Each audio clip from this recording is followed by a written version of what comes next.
On the world map, there are places that seem to exist for one purpose: to connect other regions, straits, choke points, ports. The United Arab Emirates is one of those places, a small desert state, that in just a few decades turned into a global hub of transport, finance, and technology.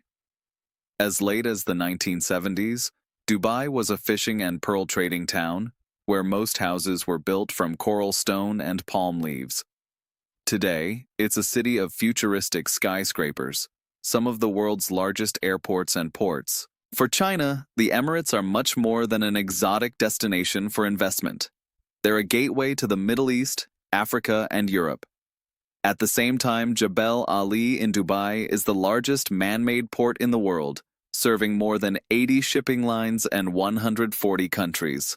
Dubai Airport is one of the busiest cargo and passenger hubs on the planet, and the free trade zones make it possible for goods from China to arrive here with almost no barriers, and then move onward to Saudi Arabia, Egypt, East Africa, or Europe. The UAE has become a place where the Belt and Road Initiative takes on a very concrete form. Chinese consortia invest in ports, logistics, and infrastructure. Huawei is building 5G networks that connect Dubai and Abu Dhabi with the rest of the world. Chinese banks and funds have branches in the Dubai International Financial Center, and Chinese tech firms are opening offices in free zones. Two logics meet here: the Chinese one, geared toward long-term expansion, and the Emirati one, focused on fast profit and building a state of modernity. But the UAE is also a country walking a tightrope. On one side, America, a military ally, supplier of advanced weapons, guarantor of security. On the other, China, offering capital, technology, and trade. Dubai and Abu Dhabi have learned to play these cards, becoming not just the object of the game, but one of its players. An episode about the Emirates is essentially a story about a place that reinvented itself.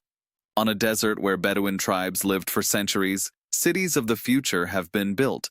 Places that are at once a bazaar and Wall Street, an airport and a technology lab, a port and a tourism oasis. That's precisely why Beijing can't ignore the Emirates, because whoever has influence over Dubai and Abu Dhabi gains access to Africa, Europe, and Asia in a single move. In the following chapters, we'll see exactly how this puzzle works. What Chinese presence in the ports of Jebel Ali and Fujairah looks like. What role investments in energy and renewables play.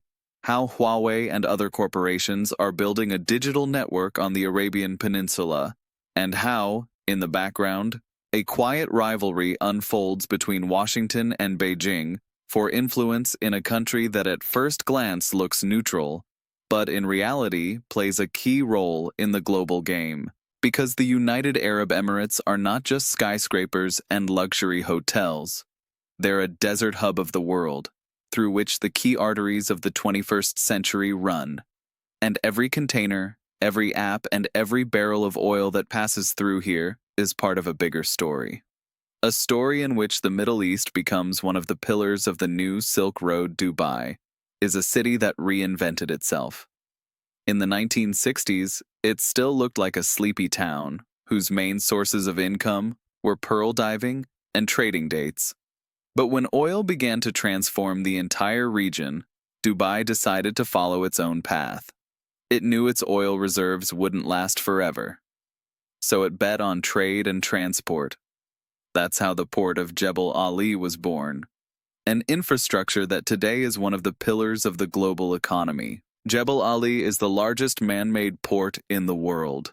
It was built in the 1970s and 1980s, at a time when many people viewed the project as a megalomaniac fantasy port in the middle of the desert. Hundreds of hectares of quays, docks, and terminals meant to attract ships from all over the world. It seemed like madness. Today, Jebel Ali serves more than 80 shipping lines and 140 countries. It's a hub through which goods worth hundreds of billions of dollars pass each year. And it's here that Chinese presence is most visible. Dubai has become for China what New York was for Europe in the 19th century, a gateway to a new world. Goods from China arrive in Jebel, Ali, and from there are distributed across the Middle East, Africa, and on to Europe.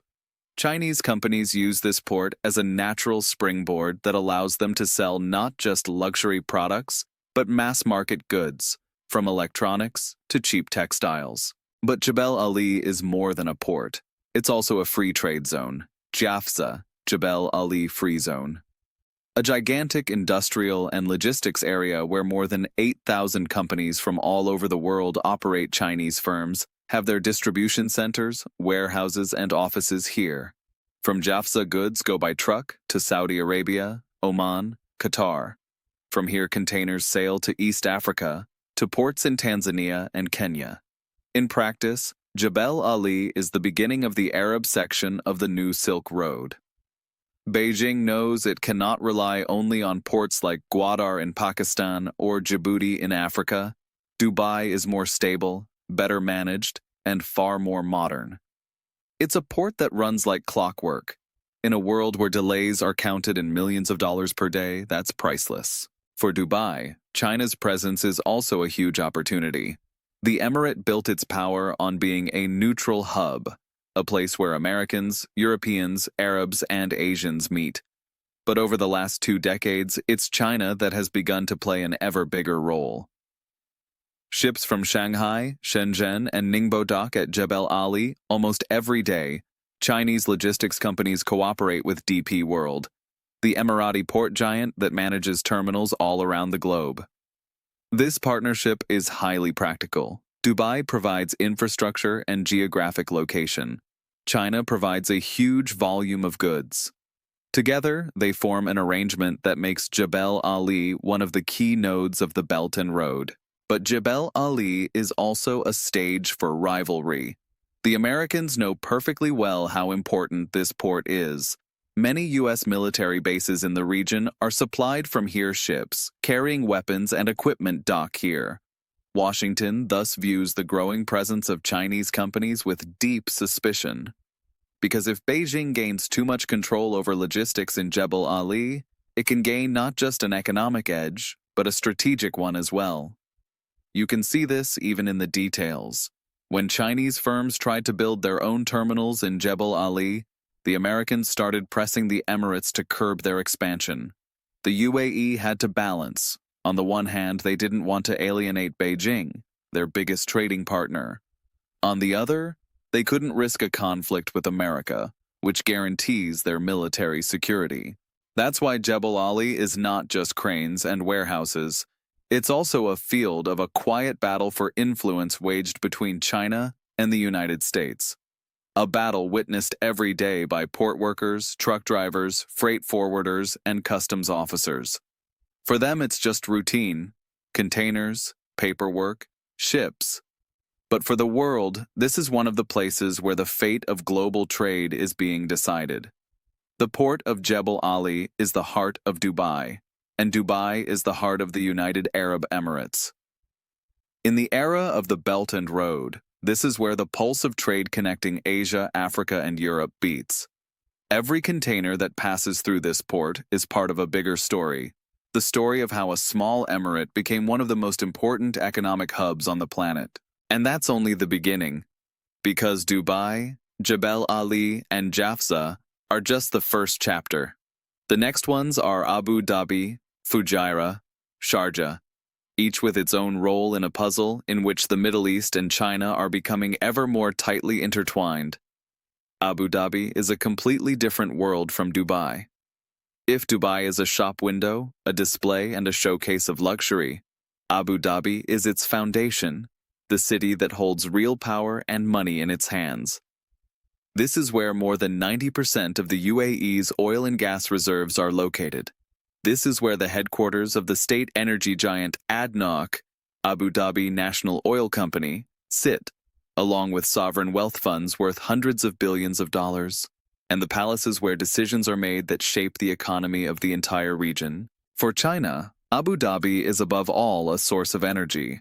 The Middle Kingdom is the world's largest importer of oil, and the Emirates have long been one of its key suppliers. Tankers from Fujairah and Abu Dhabi sail across the Indian Ocean and the Arabian Sea, and on, through the Strait of Malacca to Chinese refineries. But energy is not only oil and gas, it's also strategic control over the infrastructure that allows these resources to be extracted, stored, and exported. And it's precisely in this space that the Chinese are strengthening their foothold. One of the key points in this puzzle is the port of Fujairah. It's the only place in the Emirates that lies directly on the Indian Ocean, outside the Strait of Hormuz. For anyone who understands the significance of this choke point, that's an enormously important fact. Hormuz is the most important energy artery in the world, but also one of the most volatile places on the globe.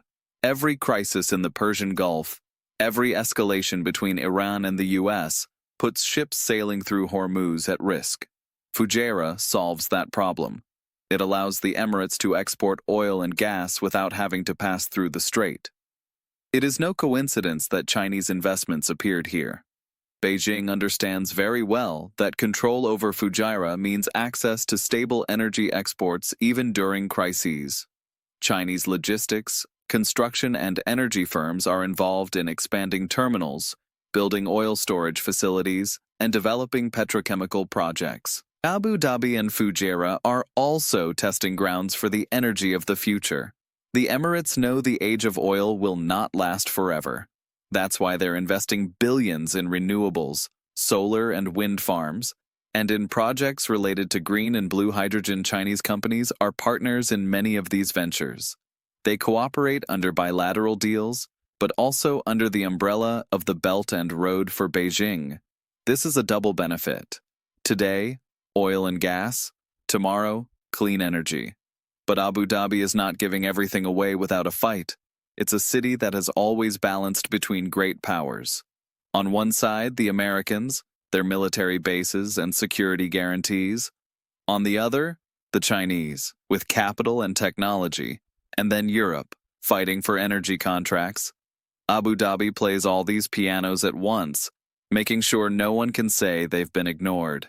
Fujairah is also a scene of quiet tensions. In 2019, a series of mysterious attacks on tankers took place here. To this day, it's unclear who was behind the explosions and sabotage: Iran, Houthi rebels, or some other player trying to send a message. One thing was clear: Fujairah became a strategic point not only for trade, but also for security policy. The Chinese are watching all this closely. They know that any disruption in this port means risk for their energy security. That's why investments in Fujairah are not just business. They're an insurance policy for the entire Chinese economy. Abu Dhabi and Fujairah are two faces of the Emirates: wealth and energy on the one hand, security and a strategic bypass of Hormuz on the other. Together they form a foundation on which Emirati power is built. And in the era of the Belt and Road, this foundation takes on new meaning.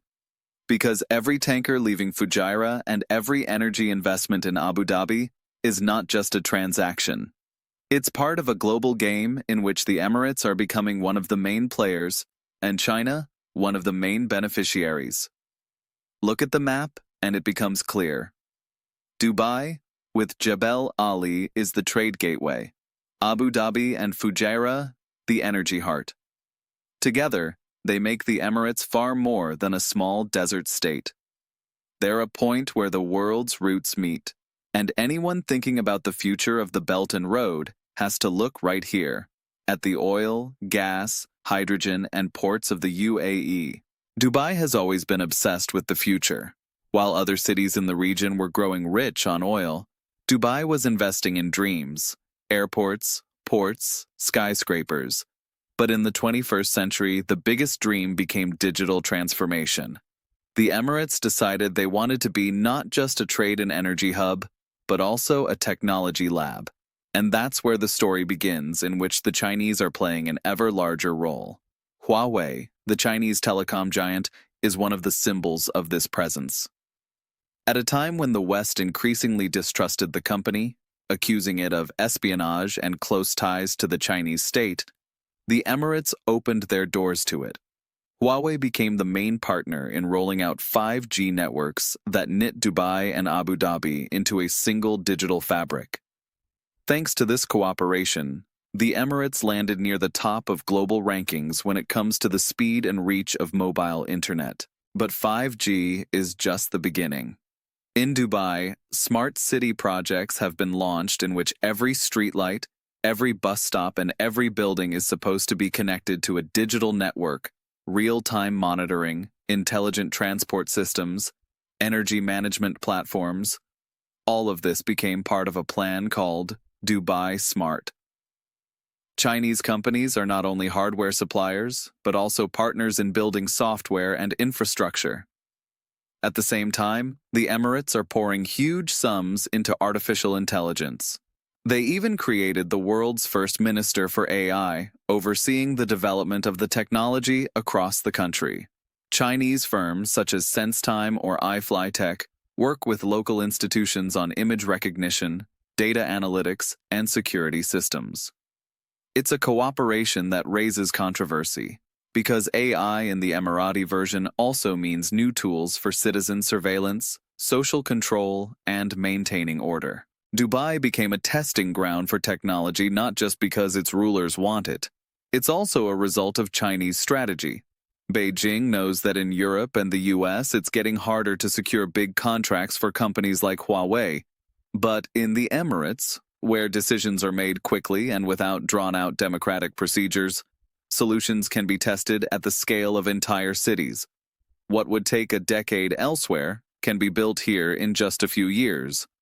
Digital transformation in the Emirates also means fintech and e-commerce. Dubai has opened up to Chinese payment platforms like Alipay and WeChat Pay, now widely accepted in malls and hotels.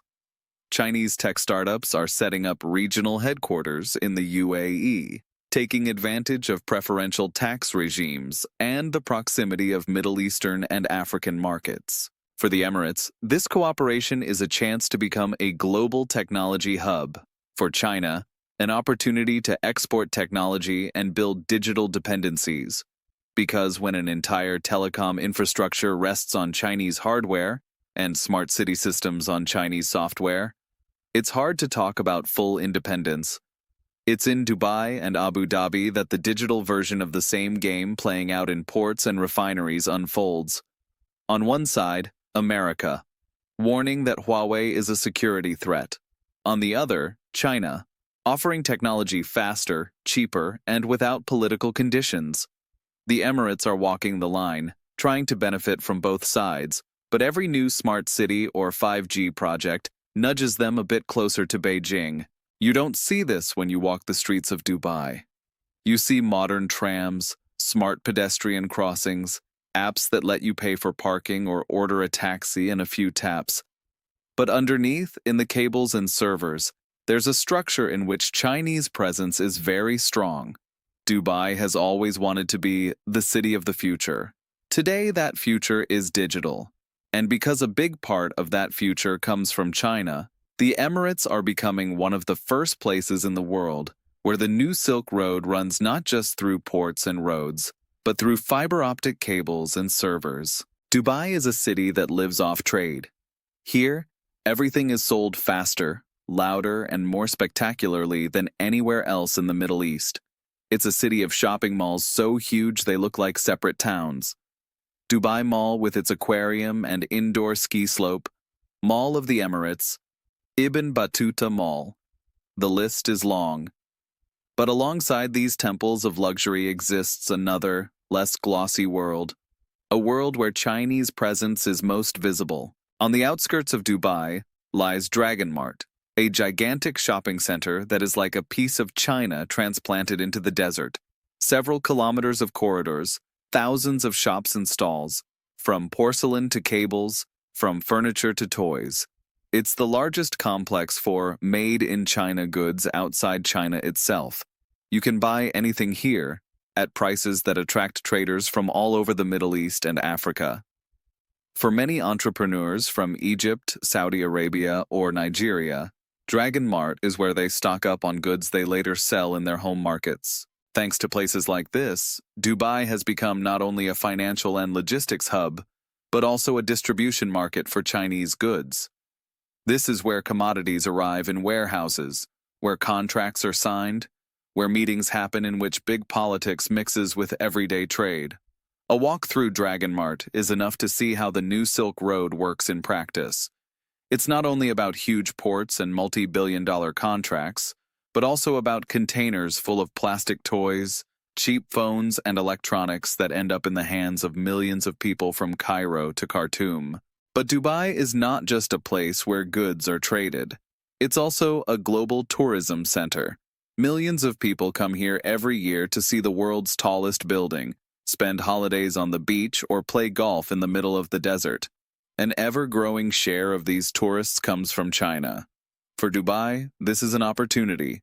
Chinese tourists spend a lot, love shopping and luxury. For Beijing, it's a tool of influence because tourism becomes a form of soft power.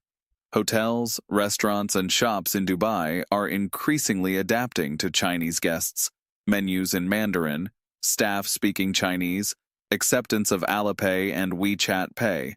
All this is now standard in many places. Dubai is consciously building its position as a second Hong Kong in the Arab world, a place where Chinese visitors feel at home. Consumption and tourism in the Emirates thus have two faces. On one side, luxury malls selling gold watches, the latest iPhones and designer clothes. On the other, Dragon Mart and similar places that show the more mass-market face of globalization. Together, they form an image of a city that lives off trade in every form, from luxury to plastic. It is in Dubai that you can most clearly see how the new Silk Road changes everyday life, not only through big investments in ports or energy, but also through daily commerce. Through shoes, phones, toys, and holidays, Dubai has become a crossroads where goods from China, consumers from the Middle East and Africa, and dreams of luxury that until recently seemed out of reach all meet. And that's precisely why the Emirates are so important in China's strategy, because Dubai shows that the Belt and Road is not just about infrastructure, it's also about a culture of consumption, a lifestyle, and soft power. It's an everyday reality entering the lives of millions of people. And every purchase, every tourist flight, every container from Dragon Mart is part of a larger puzzle in which Beijing is building its place in the desert, not with tanks and bases, but with goods and consumption.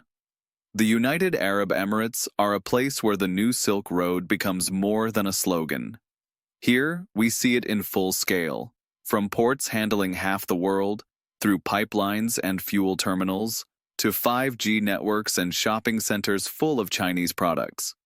Dubai, Abu Dhabi, Fujairah, each of these cities plays a different role, but together they form a whole that resembles a clockwork mechanism, precise, fast, built on balance and interdependence. For Beijing, the Emirates are a kind of laboratory.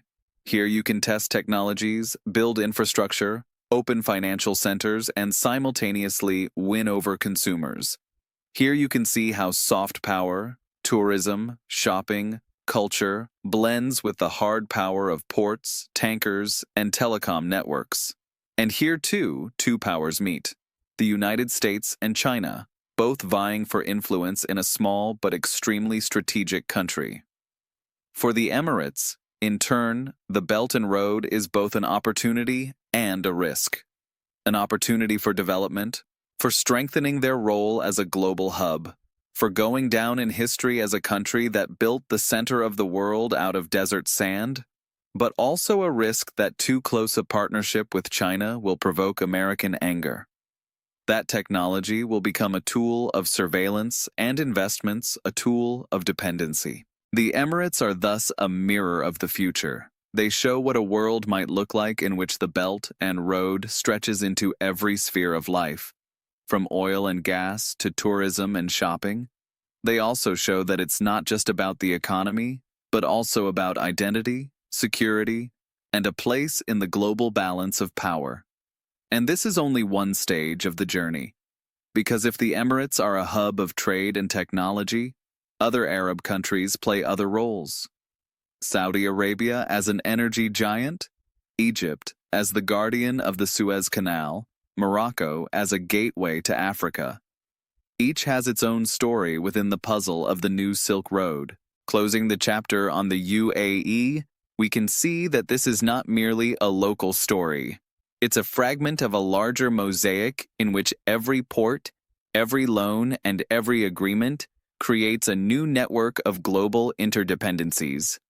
The Emirates, a small desert country, have become one of the main nodes of this network. And that's exactly why they're one of the best places to understand where the world is heading.